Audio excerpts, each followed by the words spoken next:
Halo semua, ketemu lagi sama aku. Selamat datang di channel Intelligent 78.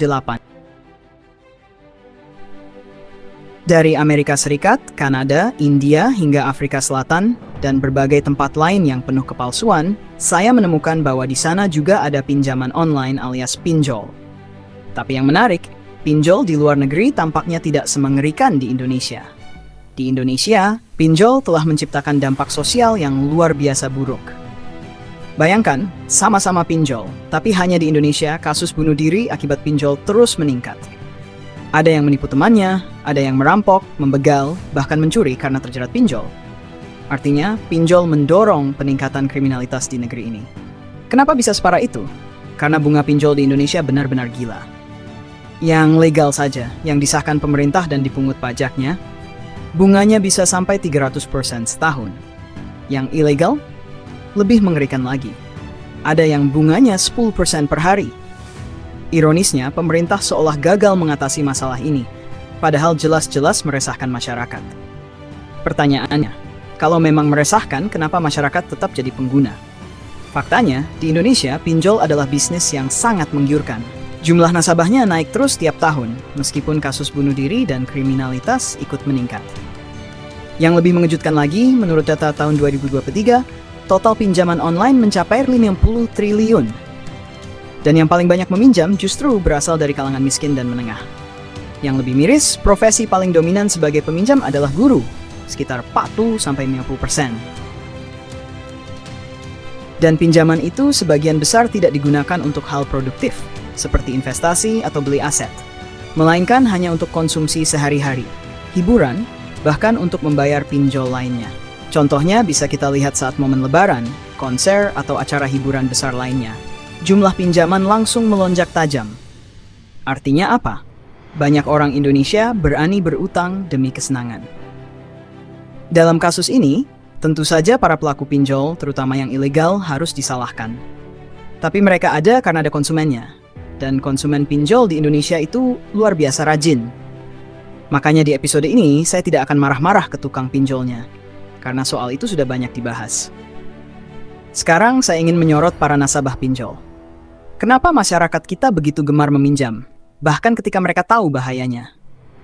Masalahnya ada pada mental dan budaya kita terhadap uang. Masyarakat kita punya sikap hipokrit soal uang dan kekayaan. Di satu sisi, mereka membutuhkannya. Tapi di sisi lain, mereka suka bersikap spiritual. Untuk apa sih uang banyak-banyak? Yang penting mah bersyukur. Padahal, ungkapan-ungkapan semacam itu seringkali digunakan hanya untuk menutupi kemalasan. Ketika malas, mereka bilang, rezeki mah nggak akan kemana, harta mah nggak dibawa mati. Yang lucu, orang-orang ini juga suka melihat orang kaya sebagai sosok jahat. Tapi saat lebaran, mereka minta THR ke orang kaya. Ini kan hipokrit. Hipokrisi ini juga tercermin dari obsesi masyarakat pada teori konspirasi.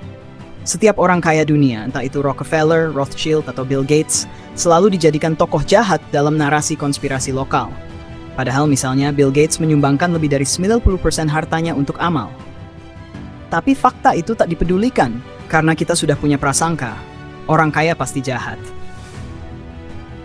Kita jadi bingung sendiri dalam memaknai uang. Misalnya, orang yang bilang hidup itu ngalir aja ternyata korupsi dana desa. Atau orang yang ogah kerja keras, tapi gampang tergoda pinjol, sambil bilang, rezeki mah sudah diatur. Mereka percaya bahwa uang bisa menjauhkan dari spiritualitas, padahal mereka sendiri tidak hidup spiritual. Mereka bilang, kaya itu bikin hisap lebih berat di akhirat. Tapi giliran ada kesempatan, mereka nipu dan ngemplang utang. Masalah ini muncul karena masyarakat kita dulunya hidup dalam sistem feodalisme, di mana uang dianggap tidak terlalu penting. Tapi sekarang hidup dalam dunia kapitalisme di mana uang bisa menukar apapun. Ketidaksiapan ini yang bikin banyak orang limbung secara mental. Contoh, ada orang yang korupsi dana desa untuk beli properti. Begitu diperiksa, dia panik. Padahal sebelumnya sering bilang, yang penting iman. Kalau kita baik, uang pasti datang sendiri. Yang seperti itu akhirnya takut sendiri saat dunia nyata menuntut pertanggungjawaban. Jadi, mari koreksi cara kita memperlakukan uang. Banyak orang bilang, uang enggak dibawa mati. Padahal dalam Islam, uang justru dibawa mati. Tergantung digunakan untuk apa.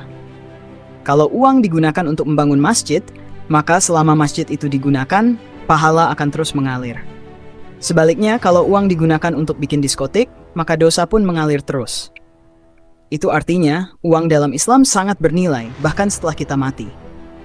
Jadi siapapun ustadz atau ulama yang bilang uang enggak dibawa mati, itu bukan ajaran Islam. Ironisnya, mayoritas masyarakat kita adalah Muslim, tapi banyak yang menyepelekan pentingnya uang. Mereka bilang, uang nggak bisa beli kebahagiaan. Tapi siapa yang bilang uang untuk beli kebahagiaan? Uang itu bukan pembeli kebahagiaan, tapi pemberi pilihan.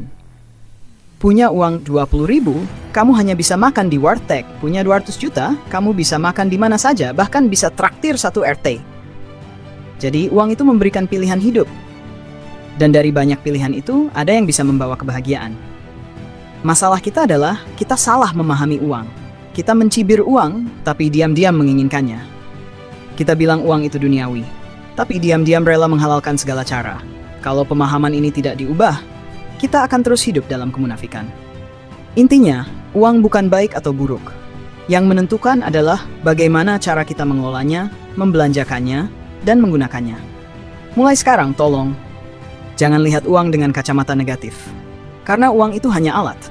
Yang penting bukan jumlahnya, tapi cara kita memperlakukannya.